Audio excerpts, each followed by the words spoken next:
विशेष सूचना. एपिसोडमध्ये मांडली जाणारी मतं ही आमची वैयक्तिक मतं असून त्यातून आमचा कोणालाही दुखावण्याचा हेतू नाही. आम्ही मांडलेली मतं ही काळाच्या ओघाने बदलणारी असू शकतात. आम्ही कुठल्याही विषयातले तज्ज्ञ नाही याची श्रोत्यांनी नोंद घ्यावी. धन्यवाद.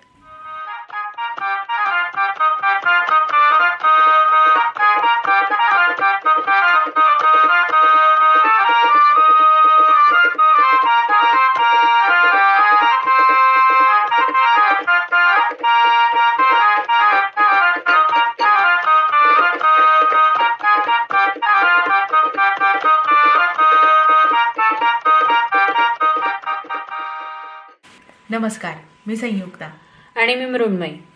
शिळोप्याच्या गप्पाच्या पुढच्या एपिसोडमध्ये तुमच्या सगळ्यांचं स्वागत. आजची सुरुवात तू करणार आहेस दीदी.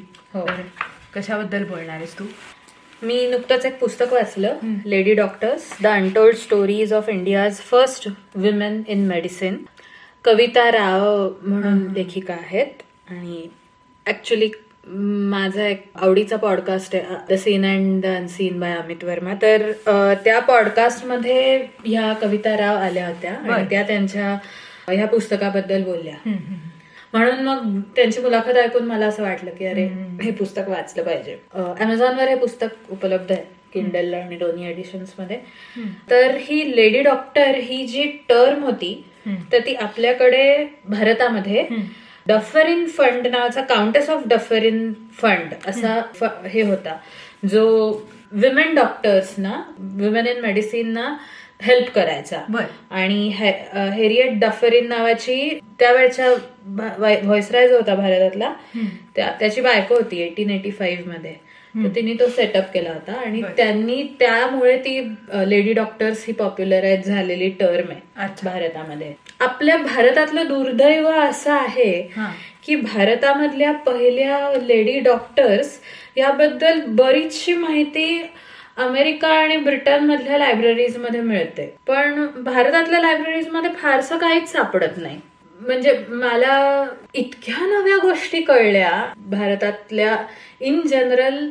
म्हणजे डॉक्टर बायकांबद्दल, सुरुवातीच्या डॉक्टर बायकांबद्दल तर कळल्याच, पण इन जनरल इमॅन्सिपेशन ऑफ वुमेन, बायकांचं बालविवाह कायदा, त्यानंतर एज ऑफ कन्सेंट, त्यानंतर डिव्होर्स घेऊ शकणं आपल्या नवऱ्यापासून, ह्याचा कायदा, आणि इन जनरल हायर एज्युकेशन किंवा सायन्स बेस्ड एज्युकेशन, सायन्स मधलं एज्युकेशन, ह्याबद्दलचा भारतातल्या बायकांचं एज्युकेशन, हा इतिहास, याबद्दलही या पुस्तकातून आपल्याला बऱ्याच गोष्टी कळतात. आणि ह्याच्यामध्ये 6 डॉक्टर्स बद्दल सांगितलेलं आहे. आनंदीबाई जोशी आहेतच, ज्या अगदी पहिल्या मॉडर्न मेडिसिन शिकायला गेल्या. 2 वर्षाचा MD केला त्यांनी वुमेन मेडिकल कॉलेज पेन्सिल्व्हेनियामध्ये. त्यांना अर्थात त्यांच्या नवऱ्यानी सपोर्ट केलं होतं, गोपाळराव जोशींनी. कादंबिनी गांगुलींबद्दल आहे, ज्या 1886 मध्ये कलकत्त्याला त्यांनी प्रॅक्टिस सुरू केली आणि त्यांनाही त्यांच्या नवऱ्याचा सपोर्ट होता. त्यांनी 3 डिप्लोमाज केले, लायसन्सेस मिळवले प्रॅक्टिस करायला. आणि बेसिकली लेखिकेनी हा जो वाद आहे की डॉक्टर कोणाला म्हणायचं, की ज्या शिकल्यात, मॉडर्न मेडिसिन शिकल्यात का आयुर्वेदिक प्रॅक्टिस करणाऱ्या, मग ज्या शिकल्यात आणि ज्या प्रॅक्टिस करू शकल्यात, की ठीक आहे फक्त शिक्षण झालेलं आहे तरी पण त्या डॉक्टर आहेत.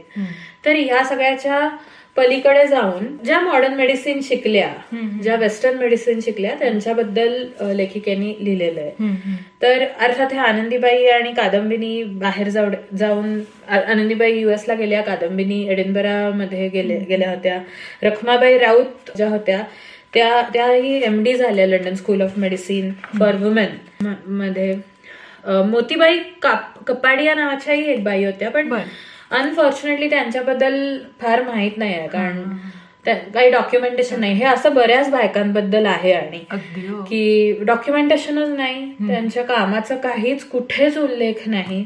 हैमावती सेन यांच्याबद्दल आहे. मुथुलक्ष्मी रेड्डी आहेत, ज्या पहिल्या MBBS झाल्या आणि 1912 साली, म्हणजे ह्या सगळ्यांच्या बऱ्याच नंतर, पण तरी सुद्धा त्या काळात हो. बायकांचं हे नव्हतं. त्या काळात त्यांनी प्रॅक्टिस सुरू केली आणि पहिल्या वुमेन सर्जन जनरल ज्या होत्या भारताच्या, मेरी पूनम लुकोस, तर त्यांच्याबद्दल आहे. तर ह्याचं सुरुवात होते द ओरिजिनल्स म्हणून, की फक्त भारतात नाही, जगभरातल्या पहिल्या डॉक्टर्स, म्हणजे अगदी आधीच्या, म्हणजे लिटरली पुरुषाचा वेश घेऊन एखादीला शिकायची खूप अशी इच्छा असेल तर लिटरली पुरुषाचा वेश घेऊन डॉक्टर झालेल्या आणि प्रॅक्टिस करणाऱ्या बायका होत्या. आणि ऑफिशियली जी महिला पहिली डॉक्टर झाली ती डॉक्टर एलिझाबेथ ब्लॅकवेल. ती ब्रिटिश होती, पण ती अमेरिकेमध्ये फर्स्ट डॉक्टर इन US होती. पण जन्माने जरी ब्रिटिश असली तरी ती 1821 सालचा तिचा जन्म. मग नंतरची डॉक्टर एलिझाबेथ गॅरेट अँडरसन, आणि ती पहिली ब्रिटिश डॉक्टर, आणि तिने London school of medicine for women सुरू केलं, जिथे आपल्या रखमाबाई राऊत आणि अजून बऱ्याच जणी शिकल्या. आणि मला एलिझाबेथ गॅरेट अँडरसनचा एक कोट फार महत्वाचा वाटतो. त्या एका भाषणात बोलल्या होत्या की, quote, it is often said for instance that women will understand women's ailments so much better than men do. I fancy this is only true in a very partial and limited sense, and that it is most undesirable that medical women themselves should place much confidence in it. No one would say, for instance, that a horse or a dog would make a better veterinary doctor than a man. Instead, she argued, women doctors would understand a disease because of their knowledge and intelligence, not because of any occult sympathy for the subject. Stop quote. म्हणजे मला हे इतकं महत्वाचं वाटलं की बायकांना त्यांच्या स्किल्ससाठी identity मिळाली पाहिजे. तेव्हा ती बाई आहे म्हणून ती बाईला दुसऱ्या बाईचा आजार समजून घेऊ शकेल नाही. ती बाई असली तरी तिचा अभ्यास आहे, तिच्यात स्किल आहे, तिने कष्ट घेतले म्हणून ती समजून घेऊ शकेल. हे मला फार महत्वाचं वाटलं. त्यानंतर एडिनबरा 7 नावाच्या 7 डॉक्टर्स होत्या. एडिनबरा 7 कारण 7 एडिनबरा युनिव्हर्सिटीतून त्या शिकल्या होत्या, पण त्यांना डिग्री नाकारली गेली त्यांच्या शिक्षणानंतर. का? बायका म्हणून. आणि ती आत्ता 2019 एप्रिलमध्ये दिली गेली. इतक्या उशिरा. आणि हे सगळं कधी झालं, म्हणजे कधी नाकारली गेली साधारण? आय थिंक 19व्या शतकातच. आपल्या आनंदीबाई जोशी जेव्हा डॉक्टर झाल्या त्याच्याच आधी साधारण 10-1 वर्ष असावं. मी आता एक्झॅक्ट साल काय ते विसरले, पण त्याच सुमारास 10-1 वर्ष आधी, 10-12 वर्ष आधी. मग लेखिका आपल्या भारतीय डॉक्टर्सकडे वळते. काही वर्षांपूर्वी आपल्या मराठीत समीर विद्वांसचा आनंदी गोपाळ सिनेमा आला होता. तर त्यांच्याबद्दल अर्थात पहिला हे आहे. आणि एक फार महत्वाचा कोट मला जो वाचून दाखवा असं वाटतो की, quote, Anandibai walked a perilous tight rope between patriarchy and emancipation and often it was difficult to tell which was which. की आनंदीबाई या अत्यंत आदर्श बायको होत्या. त्यांनी नवऱ्याचं ऐकलं, आपला धर्म सोडला नाही, आपला वेश सोडला नाही, अमेरिकेत गेल्या तरी आपलं खाणं नॉन व्हेजिटेरियन काहीही खाल्लं नाही, आणि त्याचा त्यांना त्रास झाला. पण म्हणजे काय म्हणता येईल की तो एक टाईट रोप होता पेट्रियार्कीचा, आणि तरी पण त्यांचं इमॅन्सिपेशन झालं होतं त्यांच्या शिक्षणाच्या थ्रू. आणि त्या काळामध्ये भांडारकर, महादेव गोविंद रानडे, आगरकर हे सगळे रिफॉर्मर्स खूप होते. सो अर्थात गोपाळरावांचा आग्रह होता की त्यांनी शिकावं. तर अर्थात गोपाळरावांवर त्यांचा बराच, ह्या सगळ्या रिफॉर्मर्सचा बराच पगडा असणार. पण म्हणजे हे जे आहे की आपल्या बायकोला शिकवणं हा कॉन्सेप्ट, ऍज अ कॉन्सेप्ट म्हणून हे कसं आहे की, एक कोट आहे तो मी वाचते. Quote, educating your wife was a double-edged sword. Many a reformer was taken aback when his wife would unexpectedly become successful in her own right. Reform, as author and translator Aban Mukherjee points out, was a male-dominated project, and the women had very little say in it. Many of the reformers were deeply ambivalent about the outcome of the reforms they themselves advocated.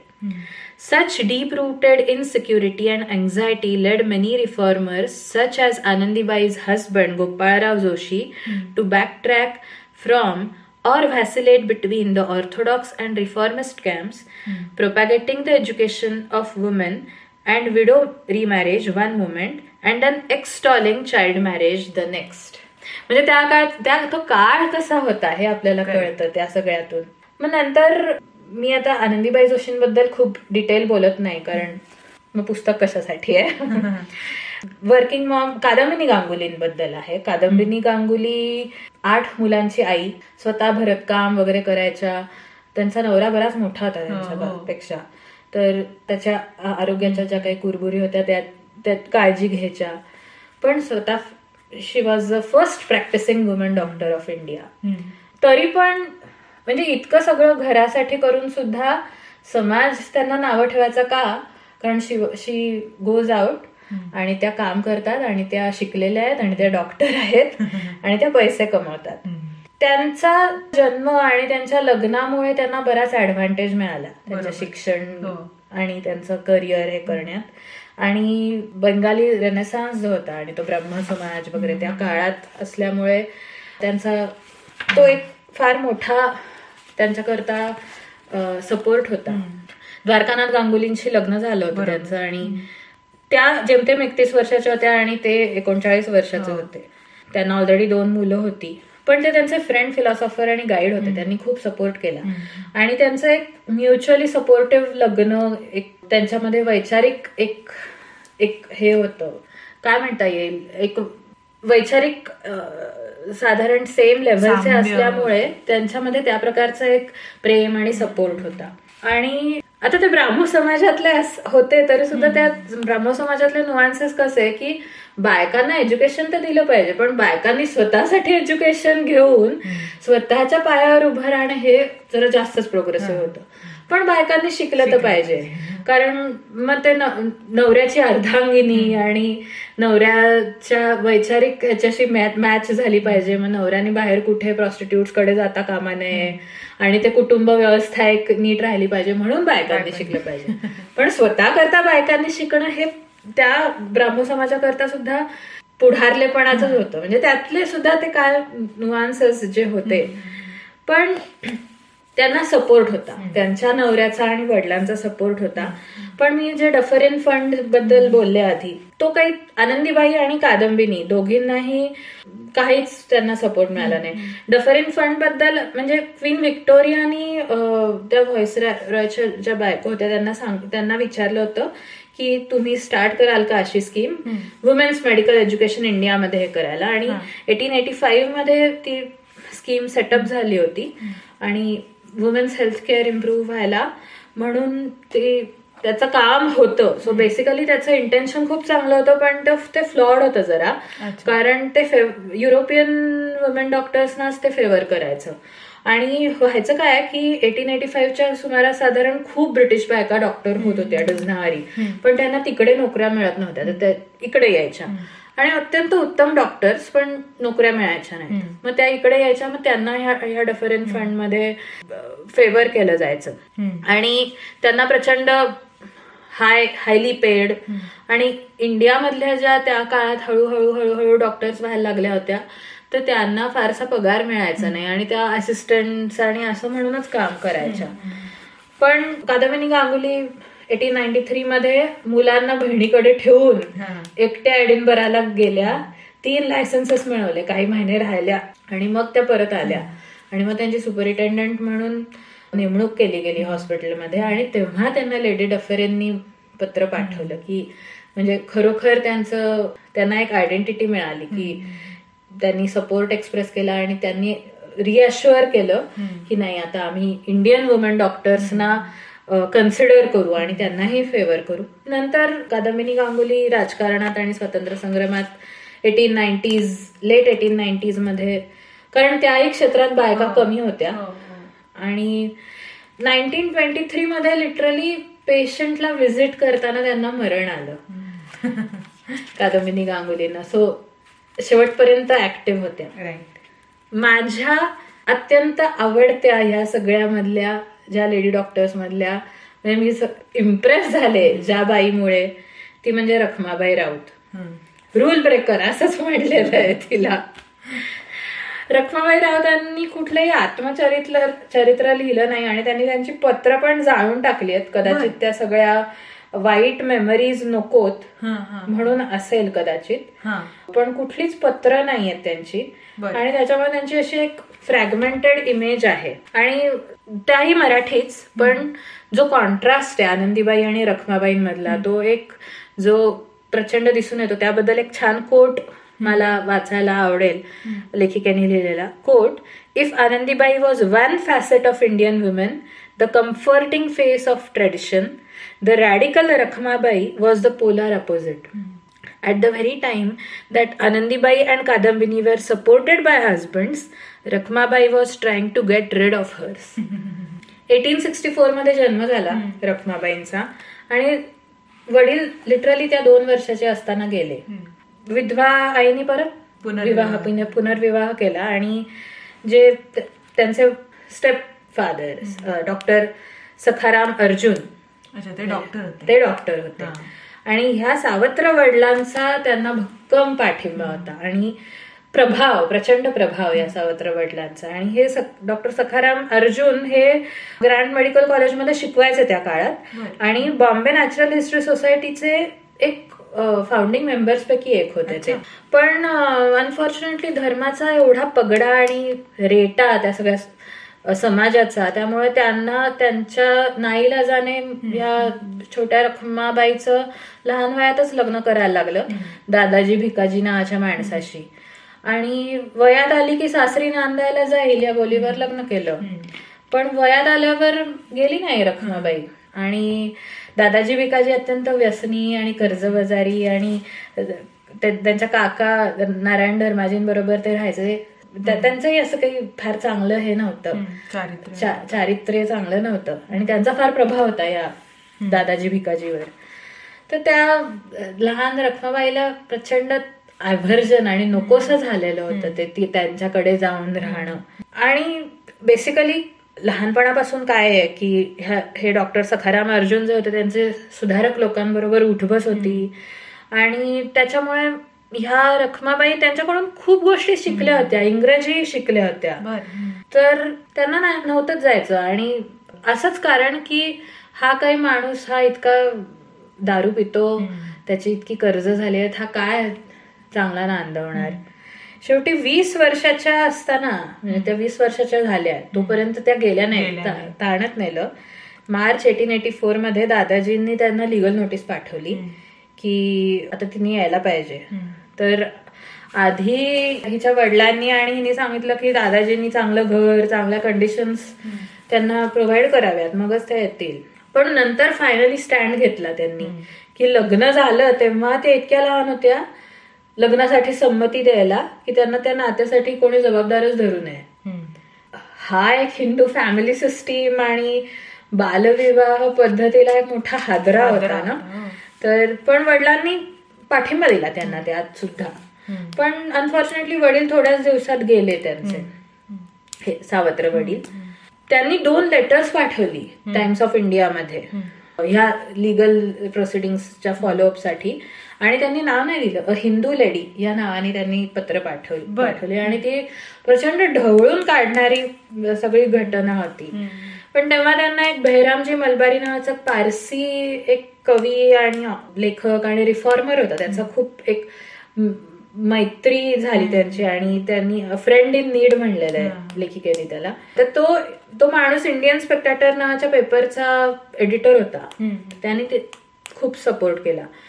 टिळकांशी फार वैर झालं तयार, कारण टिळक अत्यंत conservative होते आणि बायकांना शक्यतो रिलिजियस इन्स्ट्रक्शन्स आणि हाऊसहोल्ड स्किल्सच एज्युकेशन दिलं पाहिजे. ते केसरी आणि मराठा वगैरे मध्ये मोठे मोठे लेख लिहायचे ह्याबद्दल. आणि त्या काळच्या इन जनरल ह्या सगळ्या माणसांच्या मते बायका या इनकेपेबल होत्या इंग्लिश आणि हिस्ट्री, मॅथ, सायन्स हे शिकायला. आणि इंग्लिश वगैरे शिकून बिघडून जातील आणि ट्रॅडिशनल व्हॅल्यूज सगळ्या रुईन होतील आणि इमॉरल होतील, अशा सगळ्या आयडियाज. म्हणजे आपल्याला काही काही वेळेला राग येतो, पण शेवटी असं आहे की आपण आत्ताच्या फुटपट्ट्यांनी त्या काळाच्या माणसांना मोजू नये. तो काळ वेगळा होता. कोर्टाचा निकाल रखमाबाईंच्या बाजूने लागला, पण पुढे परत ती हायकोर्टात गेली केस आणि ती लिटरली 3 वर्ष रखडलेली होती ती केस. हायकोर्टामध्ये त्यांनी सांगितलं की हिंदू मॅरेजेस कुड नॉट बी डिझॉल्व्ड आणि आम्ही काही त्याला हात नाही लावू शकत. ते इंग्रज होते ना, असं त्या जस्टिसने रूल आउट केलं. आणि त्यांनी सांगितलं की रखमाबाईंनी दादाजींकडे जावं महिनाभरात, नाही तर त्यांना 6 महिन्याचा तुरुंगवास होईल. रखमाबाई म्हणाल्या मी तुरुंगात जाईन, पण मी त्यांच्याकडे जाणार नाही. पण म्हणजे तो त्या काळात पॅसिव्ह रेझिस्टन्स आणि सत्याग्रह असले काही आलं पण नव्हतं. पॉलिटिक्समध्ये नव्हतं, कुठल्या सोसायटीमध्ये नव्हतं 19व्या शतकात. तेव्हा हे सगळं त्यांनी, आणि केसरीमध्ये बरेच लेख यायचे की त्यांनी नवऱ्याकडे जावं, त्याला बदलण्याचा सुधारण्याचा प्रयत्न करावा, त्यातच तिचं भलं आहे, त्यांनी सुखाने राहावं. ते कडाडून विरोध करायचे रखमाबाईंवर. रमाबाई, पंडिता रमाबाई त्यांच्यावर. रखमाबाई फारसं काही उत्तर नाही द्यायचं या सगळ्याला, ते शांतपणे. पण म्हणजे मला फार हे वाटतं, असं कुतूहल वाटतं की रखमाबाईंच्या मनात काय चालू असेल की लिटरली सोसायटीने एलियनेट केलं होतं त्यांना, एकट्या पडल्या होत्या त्या. पण त्या हळूहळू युरोप आणि ग्रेट ब्रिटन आणि इंडियामधल्या काही लिबरल्सचा सपोर्ट हे करायला लागल्या. आणि त्यांनी 1887 मध्ये व्हिक्टोरिया राणीला पत्र लिहिलं की हिंदू पुरुषांना जे एक प्रिव्हिलेज दिलेले, they can marry any number of women, they can live with them or not.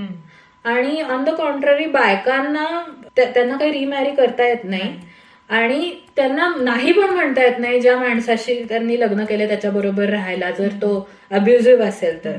राणीने ह्याच्यामध्ये मध्यस्थी करावी आणि काहीतरी सोल्युशन काढावं असं तिने अपील केलं होतं व्हिक्टोरिया राणीला. आणि ते लेटर साईन्ड होतं यावेळेस, त्यांनी हिंदू लेडी म्हणून होतं, साईन्ड होतं. आणि ते द टाइम्स जो पेपर होता त्यामध्ये ते पब्लिश पण झालं होतं. पण आतून त्या थकल्या होत्या. त्या 24 वर्षाच्या झाल्या होत्या आणि त्या वयात कादंबिनी आणि आनंदीबाई झाल्या होत्या ऑलरेडी डॉक्टर. तर ह्या सगळ्या स्ट्रगलमध्ये त्यांची खूप वर्ष वाया गेली होती. तर त्यांना हे सगळं आता बास झालं होतं. तर त्यांनी सेटलमेंट केली. दादाजी भिकाजींना 2000 रुपये दिले आणि त्यांनी 1888 मध्ये 1888 जुलैमध्ये सेटलमेंट केली आणि लगेच त्या युकेला गेल्या मार्च 1889 मध्ये. पण ह्या सगळ्यामुळे एज ऑफ कन्सेंटचा इंट्रोड्यूस झालं 1891 मध्ये. अर्थात मध्ये एक मॅरिटल रेपची फार भयानक केस झालेली बंगालमध्ये. पण ह्या सगळ्यामुळे 10चं 12 वय झालं.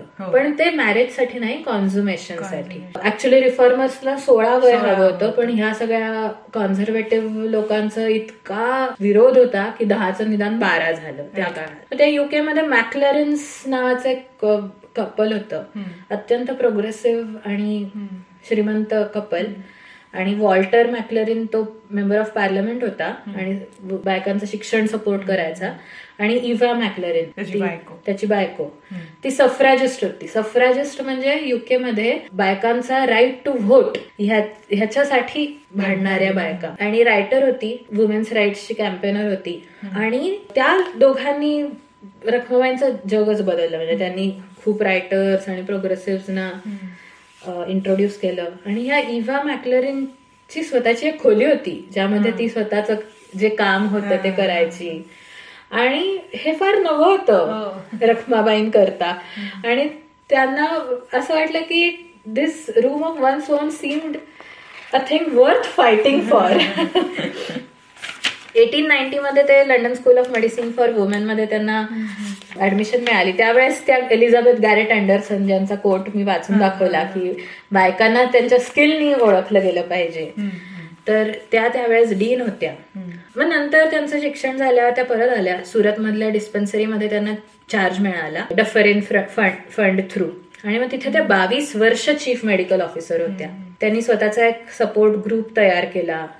स्वतःचं असं फॅमिली वगैरे नाही कधी हे झाली, पण एक सपोर्ट ग्रुप कलिग्स आणि प्रोग्रेसिव्ह लोकांचा. वुमेन्स ग्रुप तयार केले त्यांनी. एक रिलिजियस रिडिंग करतोय आम्ही अशा एका रिझन खाली एकत्र आणलं बायकांना. आणि मग तिथे एकत्र येऊन बायका शिवणकाम करायच्या, चटण्या बनवायच्या, काही हस्तकला आणि असं काय काय करायच्या आणि न्यूजपेपर वाचायच्या. न्यूजपेपर वाचायला लागल्या हळूहळू तिथे येणाऱ्या बायका आणि त्यांना आजूबाजूच्या जगाचं भान आलं की जगात काय चालू आहे. म्हणजे एक जे सिस्टरहुड म्हणतो ना ते एक वाढलं. मग 1917 मध्ये त्या राजकोटला गेल्या. तिथल्या जे राजघराणं होतं तिथल्या त्या डॉक्टर झाल्या. म्हणजे छान आयुष्य जगल्यानंतर त्या.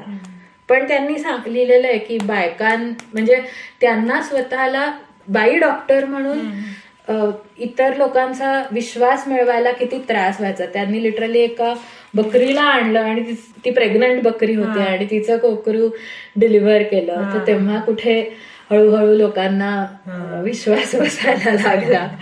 पुढे हैमावती सेन ह्याही खूप लोकांना माहित नाही. त्या MBBS झाल्या नव्हत्या, कुठलीही अशी मोठ्या रिस्पेक्टेड मेडिकल स्कूलमधली त्यांना डिग्री नव्हती. पण या बाईंनी मेमोयर लिहिलंय त्यांनी आणि because I am a woman नावानी मेमोयर लिहिलंय. आणि ते फार रिसेंटली ऍक्च्युली डिस्कव्हर झालं. म्हणजे त्यांच्या डेथ नंतर 80 वर्षानंतर ते पब्लिश झालं. आणि 1920 साली त्यांनी लिहिलं. अत्यंत बिटर आणि ते खूप ऑनेस्टली लिहिलेलं आहे. अत्यंत हलाखीची परिस्थिती, नवऱ्याचं बॅकिंग नाही, त्या काळातल्या लिबरल्सचं बॅकिंग नाही, लेडी डॉक्टर्सचं कुठलंही बॅकिंग नाही, पॉवरफुल ब्रिटिश बायकांचं कुठलंही बॅकिंग नाही, जे आधी सगळ्या बायकांना मिळालेलं होतं. या 10 वर्षाच्या असताना विधवा झाल्यानंतर त्या परत आल्या त्यांच्या आई वडिलांच्या घरी. पण तिथेही त्यांना अब्यूज झालं. मोठा दीर जो होता त्यांनी नवऱ्याचे पैसे दिले नाही, तिचा क्लेम त्यांनी रिजेक्ट केला. आणि मग ते बनारसला गेले आणि स्ट्रगल स्टार्ट झालं. तिथे मजल करत कुठे राहायचं काय. तर तिथे म्हणजे बनारसला त्या काळात खूप विधवा बायका यायच्या. आणि तिथे एक टीचिंग जॉब मिळाला त्यांना गर्ल्स स्कूलमध्ये आणि 10 रुपये मिळायचे. आणि तेव्हा त्यांना तो एक इतका अर्निंग हर ओन मनी इतकं सॅटिस्फाईंग होतं त्यांच्याकरता. आणि त्यांना तिथे पुढे शिकायची इच्छा झाली. मग त्या कलकत्त्याला आल्या, ब्राह्मो समाजाकडे त्या ओढल्या गेल्या. पण कलकत्त्याला छत्र मिळालं नाही, ढाक्याला गेल्या, स्वयंपाकाची कामं वगैरे करायच्या. मग मेडिकल एज्युकेशन मध्ये तोपर्यंत त्यांना इंटरेस्ट तयार झाला होता. एका कुंज बिहारी सेन नावाच्या माणसाशी लग्न केलं 23व्या वर्षी. तो ब्राह्मो मिशनरी होता. पण त्याचाही काही सपोर्ट नाही, तो काही सुटेबल नव्हता. कॅम्बेल मेडिकल स्कूलमध्ये VLMS नावाची डिग्री त्या काळात मिळायची, vernacular licentiate in medical and surgery. तर ती स्कॉलरशिप थ्रू त्या शिकल्या. पण ते स्कॉलरशिपचे पैसेही नवऱ्याला द्यायचे. पहिल्या आल्या त्या अर्ध्या मार्कांनी. एक दुसरा होता, पण त्यांना गोल्ड मेडल नाही. गोल्ड मेडल द्यायचं हे केलं पण ऑल हेल ब्रोक लूज म्हणतात तसं झालं. आणि मुलीला मिळूच नाही शकत, आम्ही संपावर जाऊ असं मुलांनी डिक्लेअर केलं. तर मग त्या मॅनेजमेंटनी त्या म्हणल्या की मला काही अनपॉप्युलर होऊन मला काही गोल्ड मेडलचा उपयोग नाही, तर मला पुढे शिकू द्या. आणि स्कॉलरशिप त्यांची वाढवली आणि गोल्ड मेडल त्या मुलाला दिलं. मग त्या झाल्या डॉक्टर झाल्या. पण जॉब त्या हायरार्की सगळी जी होती की पहिले एलिट मेल डॉक्टर म्हणजे ब्रिटिश मेल डॉक्टर्स, मग इंडियन मेल डॉक्टर्स, मग एलिट कॉलेजेस मधून ज्या ग्रॅज्युएट झालेल्या फिमेल डॉक्टर्स, मग ह्यांचा नंबर. त्यात कुठे त्यांना मिळणार. आणि त्यात घरी काही हे नाही. पण त्या काळातही त्यांचा डिमांड होती इक्वल पे करता. Lady doctors were pawns in the hands of male doctors असं त्यांनी लिहून ठेवलेलं आहे. पण अनफॉर्च्युनेटली त्यांचं कुठे रेकॉग्निशन त्यांच्या फॅमिलीमध्येच नाही. आणि मग नंतर एक मुथुलक्ष्मी रेड्डी नावाच्या होत्या, त्यांच्याबद्दल लिहिलेलं आहे लेखिकेनी, लॉ मेकर म्हणून. तर त्या मद्रास मेडिकल कॉलेजमधून पहिल्या MBBS झालेल्या. त्यांनाही त्यांच्या वडिलांकडून सपोर्ट होता. त्यांनी अद्यार कॅन्सर इन्स्टिट्यूट ही त्या काळात सुरू केली. म्हणजे ज्या काळामध्ये भारतामध्ये कॅन्सर झालेली व्यक्ती ही आता मरणारच आहे, त्याला काहीही क्युअर नाही असं समजलं जायचं. आज फॉर्च्युनेटली कॅन्सर मधून बरेच लोक बाहेर येतात. पण त्या काळामध्ये तेव्हा त्यांनी ती इन्स्टिट्यूट सुरू केली. बालविवाहाविरुद्ध काम केलं, देवदासी सिस्टीम विरुद्ध काम केलं. मुथुलक्ष्मी रेड्डी आणि मेरी पूनम लुकोज ह्या सिरियन ख्रिश्चन होत्या. आणि सर्जन जनरल पहिल्या सर्जन जनरल त्या सेतुलक्ष्मीबाईंच्या ह्याच्यात त्या काम करायच्या आणि त्यांनी त्रावणकोरची पब्लिक हेल्थ सिस्टीम डेव्हलप केली, व्हॅक्सिनेशन पॉलिसीज आणल्या, first Indian woman appointed in legislature, आणि त्यांनाही त्यांच्या वडिलांचा खूप सपोर्ट होता. म्हणजे आपल्याला ह्याच्यातून दिसतं की पुरुषांनी बायकांना खाली आणण्याचाही प्रयत्न केला, पण त्यांना सपोर्ट करणारे सुद्धा पुरुषच होते, त्यांचे वडील, आयदर वडील किंवा नवरा. तर शेवटी काय आहे की दोघांनी हातात हात घालून पुढे जायचं, तरच समाज पुढे जाणार. खरं. तू रखमाबाई राऊतांचा उल्लेख केलास की स्वतःची खोली, तर शांता गोखल्यांनी सुद्धा त्याचं वर्णन केलं त्यांच्या पुस्तकात 1 Foot on the Ground नावाचं त्यांची जे आत्मचरित्र आहे त्याच्यामध्ये, की स्वतःची खोली असणं हे आजच्या काळात सुद्धा इट्स कन्सिडर्ड अ लक्झरी, की सगळ्यांना ती लक्झरी नाही मिळत. आणि खरंच ज्यांना मिळते ती luxury, they are very great, they should be very great, आणि really it is worth fighting for. Yes. तू काय वाचलंस का, किंवा तू काय पाहिलंस? हो, मी आज फॉर अ चेंज मी पुस्तकाबद्दल बोलणार नाहीये, तर मी सिनेमांबद्दल बोलणार आहे. आणि 3 सिनेमे आहेत, सो इट्स अ ट्रायोलॉजी. आणि सुरुवातीलाच मी सांगते की मी काही फिल्म क्रिटिक नाहीये, पण मला सिनेमे पाहायला प्रचंड आवडतं आणि बाबांकडनं मला ती एक आवडती माझी तयार झाली आहे. त्यांच्यामुळेच ती एक दृष्टी असते ना, म्हणजे एक दृष्टी लागते सिनेमा पाहायला, तर ती तयार झाली की सिनेमा पाहून तो पाहून सोडून न देता त्याच्यावर काहीतरी विचार माझा केला जातो, किंवा तो ती आर्ट मी डेव्हलप केली आहे इतक्या वर्षात, किंवा अजूनही करतेय. अर्थात मी कोणी फिल्म क्रिटिक नाहीये किंवा मी कुठला फिल्म ॲप्रिसिएशनचा कोर्स पण केलेला नाहीये, पण मला सिनेमे पाहायला आवडतं, त्याच्यावर विचार करायला आवडतं, त्याच्याबद्दल वाचायला आवडतं, माहिती गोळा करायला आवडते. तर असेच मी नुकतेच सत्यजित रेंचे 3 सिनेमे पाहिले. मी सध्या एक सत्यजित रेंवर पुस्तक वाचते आणि त्याच्यावर मी नंतरच्या एका एपिसोडमध्ये बोलणारच आहे. पण सत्यजित रे म्हणल्यावर प्रत्येकाला आठवते ती अबू ट्रायोलॉजी, आणि आज मी त्याच्याबद्दलच बोलणार आहे. तर अबू ट्रायोलॉजीमध्ये 3 सिनेमे आहेत. पहिला आहे पाथेर पांचाली, दुसरा आहे अपराजितो, आणि तिसरा आहे अपूर संसार. तर हे तिन्ही सिनेमे, पहिला जो पाथेर पांचाली आहे तो 1955 मध्ये रिलीज झाला होता. त्याच्यानंतर लगेचच एका वर्षांनी 1956 मध्ये अपराजितो आला आणि 1959 मध्ये अपूर संसार आला. तर फिल्मची मी स्टोरी सांगतेच, पण खूप गमती जमती मला कळल्या फिल्म बघताना सुद्धा आणि ते पुस्तक वाचताना सुद्धा, सो त्याही बद्दल मी सांगते. तर विभूतिभूषण बंदोपाध्याय हे खूप नावाजलेले बंगाली लेखक, आणि त्यांची ही कादंबरी होते, नॉव्हेल होतं, आणि त्याचं नाव होतं पाथेर पांचाली. तर रेननी त्याचे 3 भाग केले. पहिला पाथेर पांचाली असं नाव ठेवलं, मग दुसरा अपराजितो, आणि तिसरा अपूर संसार.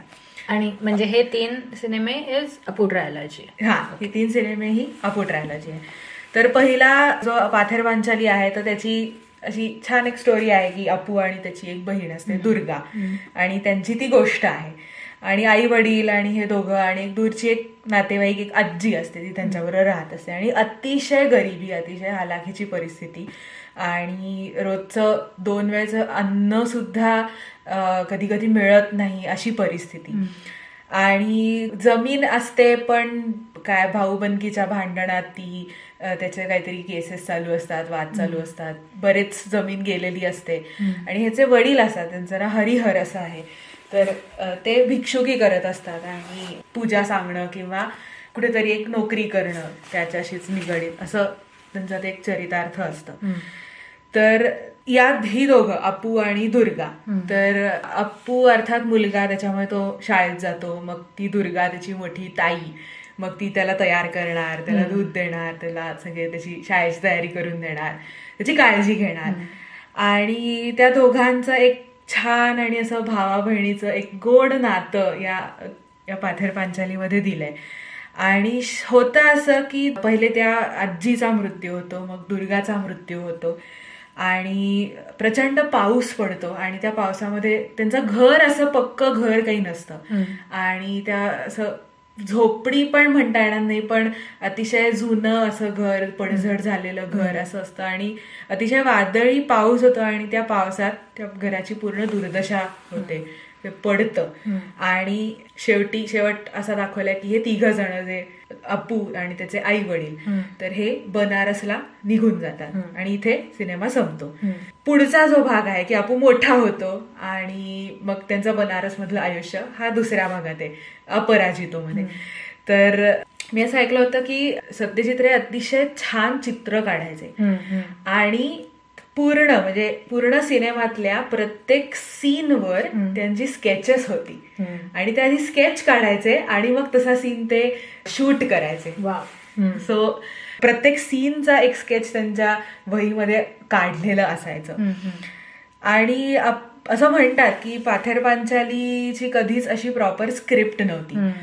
ह्याचं कारण असं की सत्यजित रे स्वतः तेव्हा नोकरी करत होते एका ऍडव्हर्टायझिंग फर्म मध्ये आणि प्रत्येक जण म्हणजे कास्ट असेल किंवा कॅमेरामॅन असेल किंवा अजून काय कॉस्ट्युमवाले असेल, प्रत्येक जण आपापली नोकरी सांभाळून वीकेंडला हा एक छंद म्हणून हा एक सिनेमा करत होते की सोमवार ते शुक्रवार ही एक आपला रोजचे काय पैसे मिळतात ते कमवण्यासाठी ही नोकरी आणि मग शनिवार रविवार सिनेमाचं शूटिंग करायचं असं सगळ्यांचं होतं. म्हणजे अगदी डिरेक्टर सकट सगळे असं करत होते.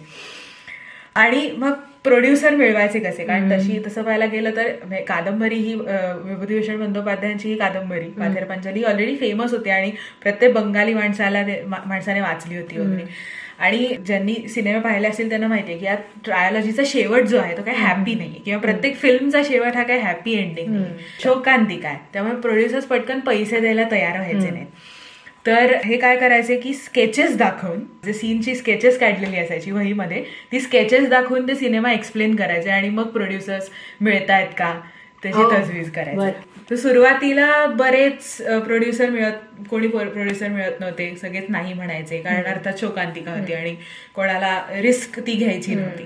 जसे सत्यजित रे नोकरी करत होते तसेच बरेच नट सुद्धा नोकरी करून सिनेमात काम करत होते आणि बरेच नवखे होते, बरेच जण नाटकात काम करणार होते. त्याच्यामुळे चित्रपटाचा अनुभव आजचा जसा कोणाला नव्हता.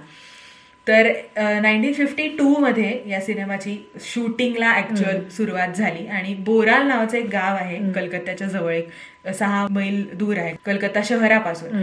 तर हे तिथे शूटिंग सुरू झालं आणि बरेच कास्ट वगैरे झाली. तर त्यातली जी आजी दाखवली की हरिहरची एक आत्या दाखवली, अपू आणि दुर्गाची एक दूरची आजी असते.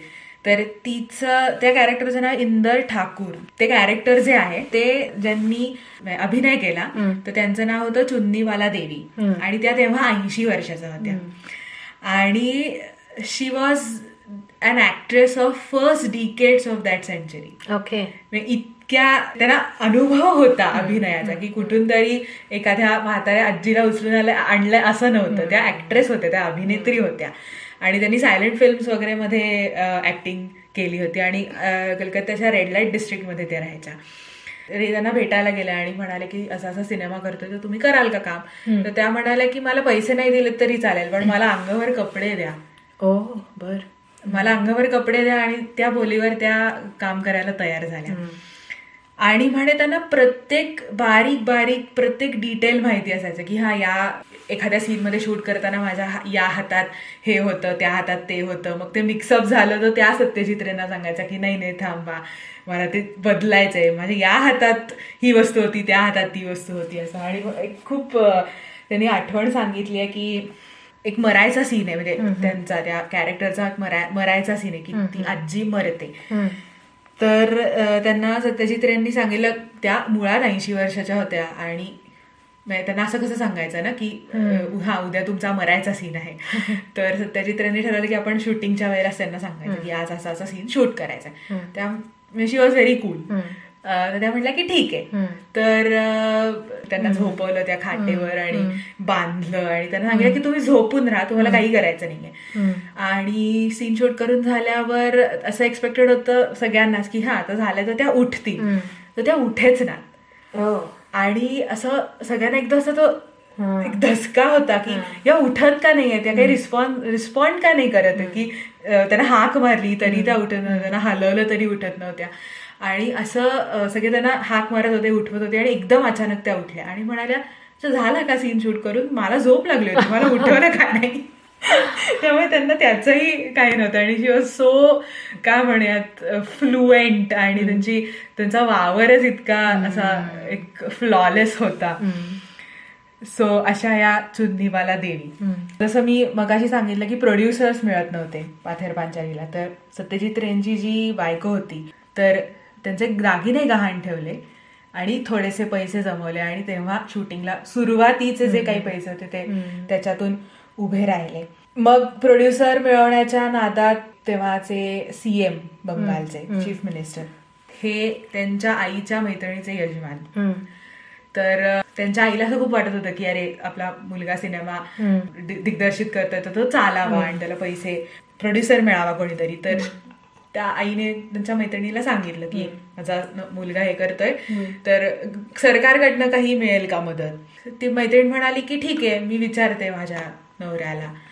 तर त्याचे सीएम होते तर त्यांना फार काही सिनेमाची बॅकग्राऊंड नव्हती आणि फक्त एक ओळख म्हणून की हे ओळखीचे आहेत म्हणून त्यांनी काही सिनेमाचे फुटेजेस पाहिली आणि काहीतरी त्यांनी वेगळाच समज करून घेतला की हा सिनेमा कशाबद्दल आहे हे त्यांना काही कळलंच नाही. आणि त्यांना असं वाटलं की हा डॉक्युमेंटरी सिनेमा आहे आणि हा रुरल अपलिफ्टमेंट किंवा रोड डेव्हलपमेंट प्रमोट करतोय आणि त्या बोलीवर त्यांनी सिनेमाला पैसे दिले.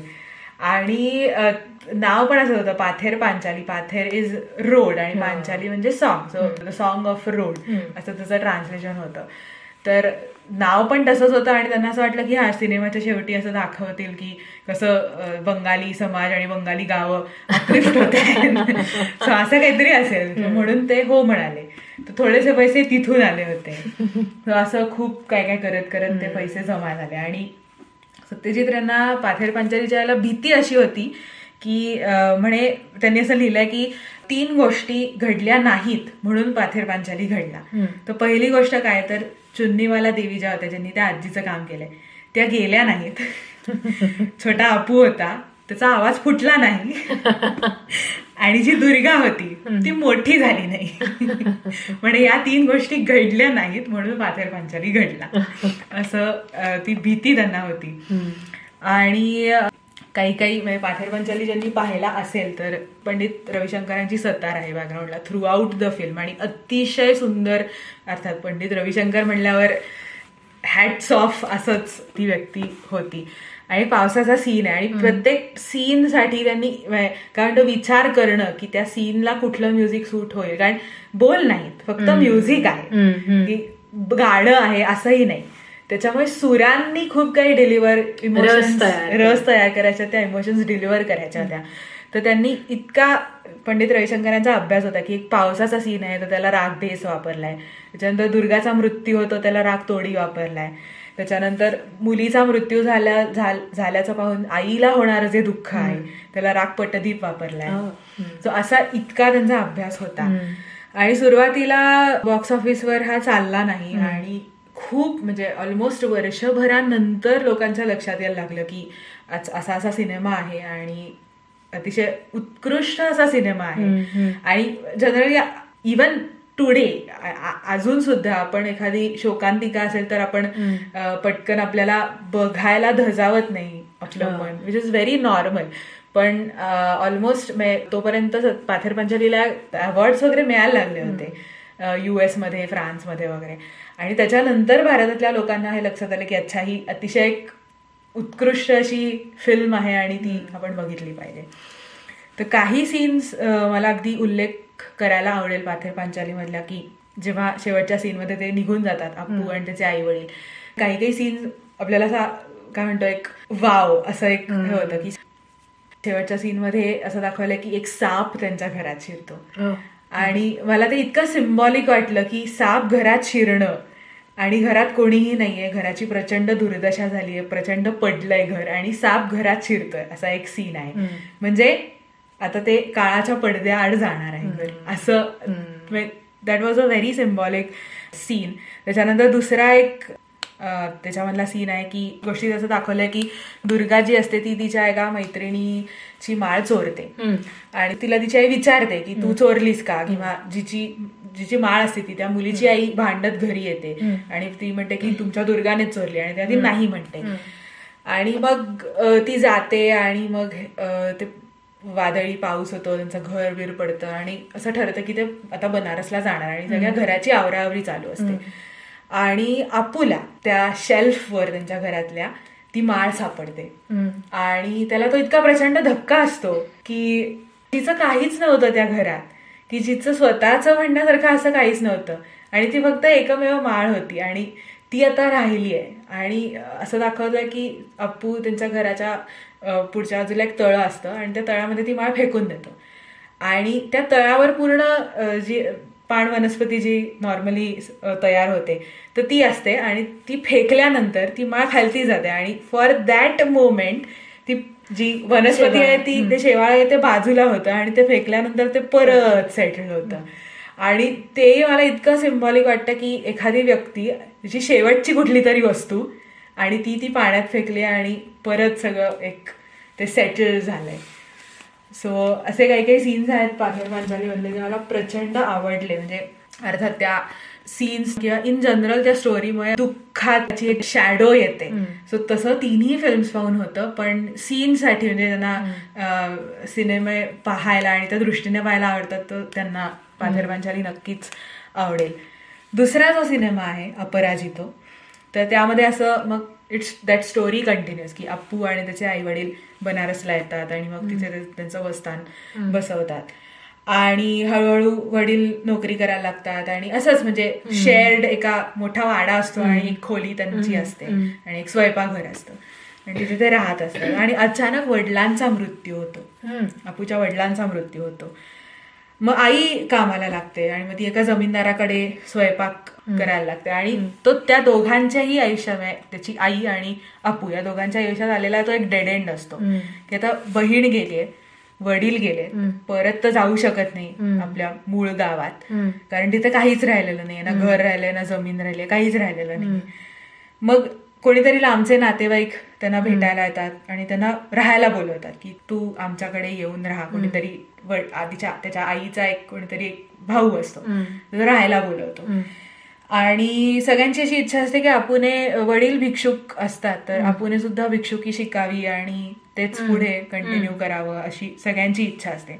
पण त्याला शिकायचं असतं तर मग तो आईच्या मागे लागतो आणि गावातल्या शाळेमध्ये त्याचं नाव ऍडमिशन घेतो, तो भरती होतो आणि मग तो असं प्रॉमिस करतो की मी सकाळी भिक्षुकी करेन आणि मग दुपारी मी शाळेत जाईन. आणि अतिशय हुशार विद्यार्थी असतो आणि शाळेत गेल्यानंतर त्याच्यासाठी एकदम नवीन जग काहीतरी एक निर्माण होतं. खूप पुस्तकं वाचतो आणि त्याचे जे शाळेचे जे हेडमास्टर असतात तर मग ते त्याला वेगवेगळी पुस्तकं देतात, ग्लोब देतात की हा देश इथे आहे, हा देश इथे आहे. मग तो वेगळ्या देशांबद्दल वाचायला लागतो आणि मग ते एक नवीन जग खुलं झाल्यासारखं असतं त्याच्यासाठी. मग मॅट्रिक होतो तो हळूहळू त्याच शाळेत आणि मग त्याचे हेडमास्टर असतात शाळेत ते म्हणतात की तू कलकत्त्याला जा आणि तुला तितका हुशार आहेस तर तू शिकलं पाहिजेस पुढे आणि तुला स्कॉलरशिप मिळेल. तर त्याला कलकत्त्याला जायचं असतं पण आई नाही म्हणते की नाही मला सोडून तू जायचं नाहीस. मग भांडणं होतात दोघांची, आईला पटवतो, शेवटी ती आई परवानगी देते आणि हा जातो कलकत्त्याला. आणि कलकत्त्याला गेल्यावर म्हणजे काय म्हणतो पाश काही नसतातच, वडील गेलेले असतात, बहीण गेलेली असते आणि तरुण असतो तो, त्याच्यामुळे आई आपली मागे आहे आणि तिची जबाबदारी आहे आपल्यावर किंवा ती आपली वाट पाहत असेल आणि ते एक वय असं असतं ना की आपल्याला एकदम नवीन जग असं खुलं झाल्यावर की केअर फ्री होतो आपण. तर हा हळूहळू ते सगळी दुःख आणि आपली आई आहे आणि सगळं विसरतो असं नाही म्हणता येणार पण ते मागे पडतं. आणि आई इथे तर वाट पाहत असते की अरे माझा मुलगा येईल आणि मग त्या दोघांमध्ये घडणारा संघर्ष की आई तर वाट पाहते, आईची तर इच्छा आहे पण ह्याला कायमच ते डोक्यात असेल की आपल्याला गावी जायचंय, आईला भेटायचंय असं नाहीये. कारण त्याला तर खूप मोठं जग आहे, त्याचं इतकं मोठं जग तयार झालंय की मित्र आहेत, काय कॉलेज आहे, परीक्षा आहे आणि त्याचं पूर्ण जगच बदलून जातं तो कलकत्त्याला गेल्यावर आणि तिच्यासाठी तो जग असतो, म्हणजे तिचं जग तिचा मुलगा असतो. आणि मग असंच वाट पाहता पाहता मुलाची त्याची आई मरते आणि ते प्रचंड लागतं अपूच्या मनाला. तर मी अपूर संसारची स्टोरी पुढे कंटिन्यू करते आणि काही काही गोष्टी मला अगदी त्याचा उल्लेख करायला आवडेल. सो ते आम्ही नंतर सांगते. पण अपूर संसार आता कंटिन्युटीमध्ये मी सांगते की अपूर संसार पुढे मग 1959 मध्ये रिलीज झाला आणि मग पुढे ती स्टोरी अशी कंटिन्यू होते की सगळं गाशा गुंडाळून हा अपू कायमचा कलकत्त्याला येतो. आणि पॅट्रिक नंतर थोडंफार पुढे शिकलेला असतो, पण एक फिक्स काय म्हणतो डिग्री नसते त्याच्याकडे, त्याच्यामुळे बेरोजगार असतो. आणि लिहायची आवड असते, त्याच्या वडिलांना लिहायची आवड असते, त्याच्यामुळे त्याच्यामध्येही ते गुण येतात, त्याच्यामुळे तोही लिहित असतो. आणि त्याचं एक स्वतःचं एक जग असतं की ती त्याची खोली, त्याची पुस्तकं, ते लिखाण, छान बासरी वाजवत असतो आणि ते त्याचं एक जग असतं. आणि त्याचा एक एकदम घट्ट मित्र असतो, त्याचं नाव असतं पुलू. तर हा पुलू जो आहे हा या अपूला त्याच्या मामे बहिणीच्या लग्नाला घेऊन जातो. लग्नाची सगळी गडबड असते चालू आणि मग अचानक लक्षात येतं की जो नवरदेव आहे तो वेडा आहे. आणि मग ही जी आई असते त्या मुलीची ती म्हणते की मी नाही लग्न लावून देणार माझ्या मुलीचं या वेड्या माणसाशी. आणि ती म्हणते की लग्न त्याच्याशी नाही करायचं तिने. तर हा मित्र, हा जो पुलू असतो, हा या अपूला विनंती करतो की तू लग्न कर. तर पहिले नाही म्हणतो, मग शेवटी राजी होतो आणि मग ते लग्न करतात. आणि ही त्याची बायको असते अपर्णा. आणि मग तो अपर्णाला घेऊन येतो आणि त्यांचा छान संसार सुरू होतो. पुढे बाळणपणासाठी ती अपर्णा तिच्या परत माहेरी जाते आणि त्या बाळणपणामध्ये ही अपर्णा जाते. ते मूल वाचतं पण ही अपर्णा जाते. आणि हा अपर्णाचा मृत्यू हा, आणि मग त्या दुःखामुळे त्याला इतकं नैराश्य येतं, इतकं डिप्रेशन येतं. आणि मुलगा आजोळी त्याचा जन्म झालेला असतो, तो त्याला भेटायलाही जात नाही. आणि तो सगळी खोली बिली स्वतःची सगळी नोकरी बिकरी सोडून तो निघून जातो. आणि असंच हिंडत 5-6 वर्ष जातात. काय छोटी मोठी नोकरी करत असतो आणि मुलगा इथे वाढत असतो. आणि त्याला फक्त एवढंच माहिती असतं की आपले वडील कलकत्त्याला आहेत आणि ते कधीतरी येणार आहेत. आणि हा काय छोटी मोठी करून जे काय पैसे मिळतील ते सगळे त्या बायकोच्या माहेरी पाठवत असतो, मुलाचं काहीतरी झालं पाहिजे. पण मुलाला तो भेटायला जात नाही, कारण त्याच्या मनात ही सल असते की त्याच्यामुळे आपली बायको गेली. त्याच्यामुळे तो काही भेटायला त्याला जात नाही. आणि मग एक दिवस हा पुलू येतो त्याला भेटायला, त्याचा मित्र. आणि तो त्याला जाणीव करून देतो की एकतर त्या मुलाचा ह्याच्यामध्ये काहीही दोष नाहीये आणि तो जो काही मुलगा आहे तुझा त्याची संपूर्ण जबाबदारी ही तुझी आहे. आता जरी त्याचे आजोबा त्याला वाढवत असले तरी त्यांना काहीतरी लिमिटेशन्स आहेत आणि तुझी जबाबदारी आहे ती, त्याच्यामुळे तू गेलं पाहिजेस त्याच्याकडे आणि त्याला आपलंसं केलं पाहिजेस. आणि मग त्याला अचानक जाणीव होते की अरे खरे आपली जबाबदारी, असं म्हणून तो जातो त्या मुलाला भेटायला. पण तो मुलगा असं 5-6 वर्षाचा, त्या पूर्ण 5-6 वर्षात त्याने त्याच्या वडिलांना एकदाही पाहिलेलं नसतं. त्याच्यामुळे तो आपू सांगतो त्याला, अटॅचमेंटच नाही. तर आपू सांगतो त्याला की मी बाबा आहे तुझा, मी आलोय तुला भेटायला. तर तो मुलगा रुसून बसतो आणि तो म्हणतो की तुम्ही इतक्या वर्षात का नाही आलात मला भेटायला. आणि शेवटी काय त्या मुलाची आणि त्याची काही मैत्री होत नाही. आणि मग तसं शेवटी म्हणतो की ठीक आहे मी आता निघून जातो कलकत्त्याला आणि मी पैसे पाठवत जाईन नियमितपणे. त्याच्या आजोबांना सांगतो की तुम्हाला जेवढं जमेल, जितके वर्ष झेपेल तेवढं तुम्ही करा, पुढे त्याला बोर्डिंग स्कूलमध्ये पाठवा, त्याची सगळी व्यवस्था मी करेन. आणि तो जायला निघतो कलकत्त्याला आणि त्याच्या एकदम लक्षात येतं की मागून हा छोटा मुलगा येतोय आणि त्याचा तो पाठलाग करतोय. आधी झालेलं असतं असं की अपू त्याला त्याच्या आजोबांच्या मारापासनं वाचवतो, काहीतरी खोडी करतो आणि आजोबा त्याला मार देणार असतात, तर तो वाचवतो अपू की. आणि त्याच्यामुळे त्याला एक थोडीशी एक काय म्हणतो एक सेफ झोन त्याचा एक तयार झालेला असतो की हा ठीक आहे, हा माणूस आपलं काही वाईट करणार नाही असं. तर त्याच्या लक्षात येतं की हा मागे मागे येतोय आपल्या छोट्या मुलीला. तर तो म्हणतो की तू येशील का माझ्या बरोबर. तर तो म्हणतो की तो छोटा मुलगा म्हणतो हो मी येईन, पण मला तुम्ही माझ्या बाबांकडे घेऊन जा. तर तो सांगणार असतो की अरे मीच बाबा आहे तुझा. तर तो म्हणतो की ठीक आहे, पण मग तुला माझी मैत्री करायला लागेल, तर तू माझा मित्र होशील का. तर तो म्हणतो की हो तुझा मित्र होईल. आणि मग शेवटी असं दाखवलं की तो छोटा मुलगा अपू बरोबर निघून जातो. हे तिन्ही सिनेमे मी असे बॅक टू बॅक पाहिले आणि पहिला पाथेर पांचाली आणि अपूर संसारच्या मानाने अपराजितो हा मला थोडासा अपूर्ण वाटला. मे बी तो एक मधला एक ब्लॉक होता, त्याच्यामुळे तो पहिल्या दुसऱ्याचा कनेक्टर होता, त्याच्यामुळे कदाचित तो अपुरा मला वाटला. पण मला मदर सन जी कॉन्फ्लिक्ट आहे तर ती खूप आवडली. कारण असं बऱ्याच ठिकाणी मी वाचलं की सत्यजित रेंचं आणि त्यांच्या आईचं मतभेद होते. तर असं म्हणतात की त्यांच्या आयुष्यातले बरेच जे पर्सनल आयुष्यामधले त्यांचे जे प्रसंग आहेत ते त्यांच्या सिनेमांमध्ये रिफ्लेक्ट होतात आणि ते त्यांनी दाखवले. So this is one of the example. तर हे खूप इंटरेस्टिंग गोष्ट होती माझ्यासाठी. दुसरं मला खूप एक जाणवलं की अर्थात हे माझं रिफ्लेक्शन आहे, ती जी आजी असते अप्पू आणि दुर्गाची, तर तिचं जे दुःख दाखवलंय ते एकटेपणा आणि ती अप्पूची आई अर्थात म्हणजे ती सुद्धा इतकी कावलेली असते त्या परिस्थितीवर की ती तिला फार नीट वागवत नसते. सो तिची जी दुःख दाखवली आहेत पाथेर पांचालीमध्ये, तीच दुःख सराफ जया नाव असतं अप्पूच्या आईचं, तर ती पॅरलल दुःख दाखवली आहेत. आणि दोघी शेवटी एकट्या पडतात, दोघींचाही मृत्यू कोणीही सोबत नसताना एकट्या असताना होतो आणि दोघींच्याही मृत्यूनंतर एक मुक्तता मिळते, काय म्हणतो एक पीस मिळतं की त्या आजीच्या मृत्यूनंतर अप्पूची आई असते तिला की हा गेली बॉय म्हातारी असं एक तिला होतं आणि सराफजयाच्या मृत्यूनंतर अप्पूला. अर्थात आईचं नातं असतं ते, पण तरी एक काय म्हणतो त्या पाशातून तो मुक्त होतो. आणि कदाचित त्या ज्या जातात त्या सुद्धा मुक्त होतात, कारण त्याही कशासाठी तरी थांबलेल्या असतात आणि त्यातून त्या मुक्त होतात. त्या आजीचा मृत्यू होतो तेव्हा त्याचं वय खूप नकळतं वय असतं, खूपच लहान असतो तो. दुर्गाचा मृत्यू होतो तेव्हा नकळतं वय होतं. वडिलांचा मृत्यू झाला तेव्हा एवढंच त्याला कळत असेल कदाचित की हा एखादी व्यक्ती नाहीशी होणं, की अचानक डिसअपिअर होणं म्हणजे काय, कायमची डिसअपिअर होणं म्हणजे काय. आईचा मृत्यू जसं मी सांगितलं की सर्व पाशातून मुक्तता, की आता तो एकमेव असा उरलेला आहे आणि मागे कोणी नाहीये ज्याची जबाबदारी त्याच्यावर आहे.